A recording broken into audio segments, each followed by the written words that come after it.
भूतों का समुद्री साया।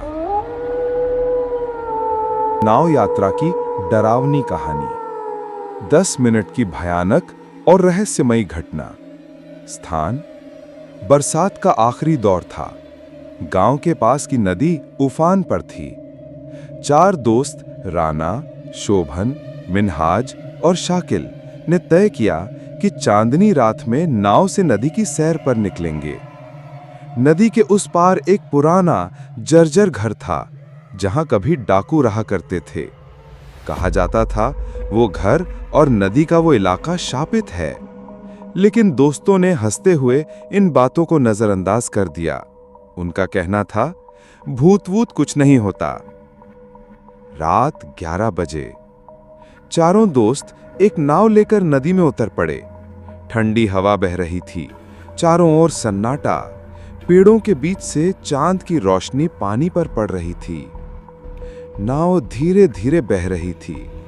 अचानक शोभन बोला, पता है, कहते हैं इस जगह पर डाकू लोगों को मारकर नदी में फेंक देते थे। मिन्हाज हंसते हुए बोला, और वो लोग अब भूत बनकर घूमते हैं, है ना? सब हंस रहे थे। तभी राना चुप हो गया। उसने देखा पानी में कुछ सफेद सा बहता हुआ आ रहा है, कपड़ा जैसा कुछ। उसने फिर ध्यान से देखा। वो कपड़ा खुद ब खुद पानी में डूब रहा था, फिर ऊपर आ रहा था। राना बोला, वो क्या चीज है? सबने देखा, सच में कोई सफेद चीज नाव की तरफ बह रही है। रहस्य गहराने लगा। अचानक हवा रुक गई। नाव जैसे खुद ब खुद रुक गई। पानी बिल्कुल शांत हो गया और उसी खामोशी में किसी औरत की गुनगुनाती आवाज सुनाई दी। मिन्हाज धीरे से बोला, कौन गा रहा है? शाकिल बोला, इस वीरान नदी में कौन होगा? राना कांपती आवाज में बोला, चलो वापस चलते हैं अभी। लेकिन नाव घूम ही नहीं रही थी। तभी अचानक नाव के चारों ओर घना कोहरा छा गया। कुछ भी दिखाई नहीं दे रहा था।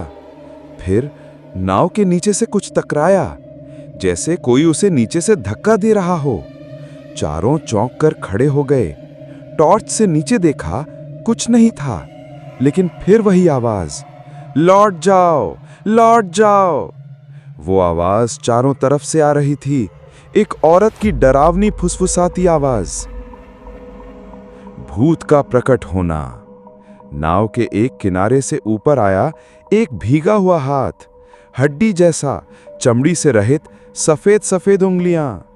और फिर पानी से धीरे धीरे ऊपर आया एक चेहरा।